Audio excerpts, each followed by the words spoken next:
Lesson 51, topic, misconceptions you have about angels.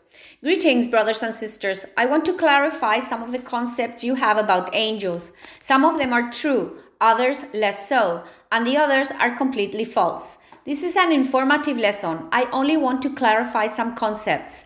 The following lessons will have a practical content that you will be able to put into practice. The concept that angels are eternal, that they will always remain in their current state, is not true. The entire universe evolves. All the elements that compose it, visible and invisible, everything in its entirety evolves and nothing remains still. Angels, therefore, as energetic beings with intelligence, also evolve over time. All the elements that make up the universe will draw closer to the Father, and the angels will be no exception. They will tend to merge with Him, and that is their ultimate end. This means that the work they are doing will not always be the same. It will depend on the task assigned to them and the elements they must control. What will generally remain constant is the side to which this spiritual entity, which you call angels, belongs to. Those who choose to be on the positive side, the side of the Father, will always remain on that side.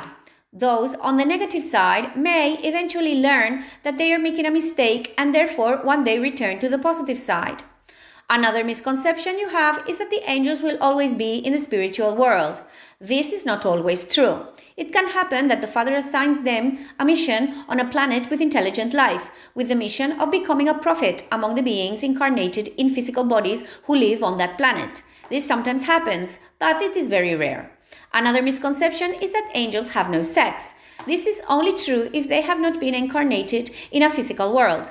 Sometimes angels have been reincarnated in a physical world, and this allows them to retain some memory of their previous gender. In this world, this modifies their behavior and their mindset. This means that sometimes if you who are meditating are sufficiently focused, you can detect a certain inclination towards a certain gender while communicating with them.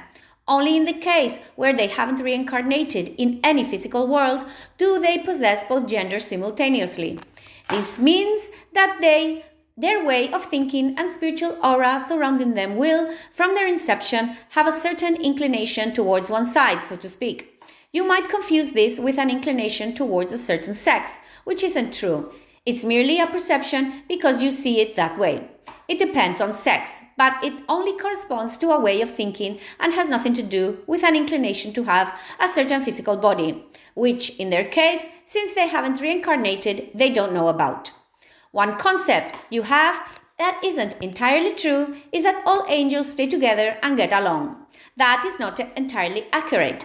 They get along because most belong to a certain side, either the Father's side or the side of those who oppose Him. But that does not mean they lack self-awareness or the freedom to think as they please.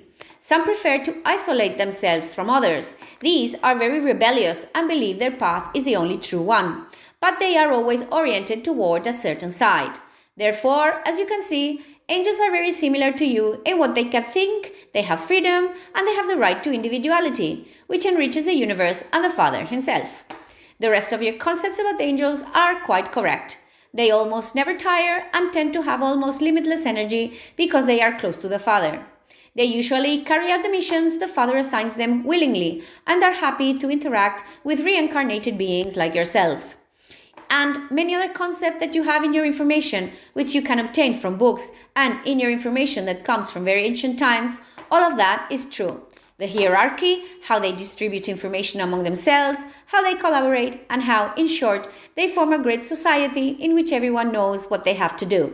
They do it satisfactorily and without any setbacks in their mission, and moreover, tirelessly. Regarding this topic, I don't want to say any more, at least for now, because I've gone on about the angelic subject for a while. It's an important topic, but I've said enough. The medium has told me not to go on too long because you don't like to read or to listen to the message for such an extended period. In other lessons, I will address the topic of the multiverse, how this whole concept relates to the spiritual hierarchy, and how the mind of the Father, which exists in several parallel dimensions corresponding to various universes, is organized and how they are interconnected. I don't know when I will cover it. It's a topic that I want to explore. So, until next time, brothers and sisters.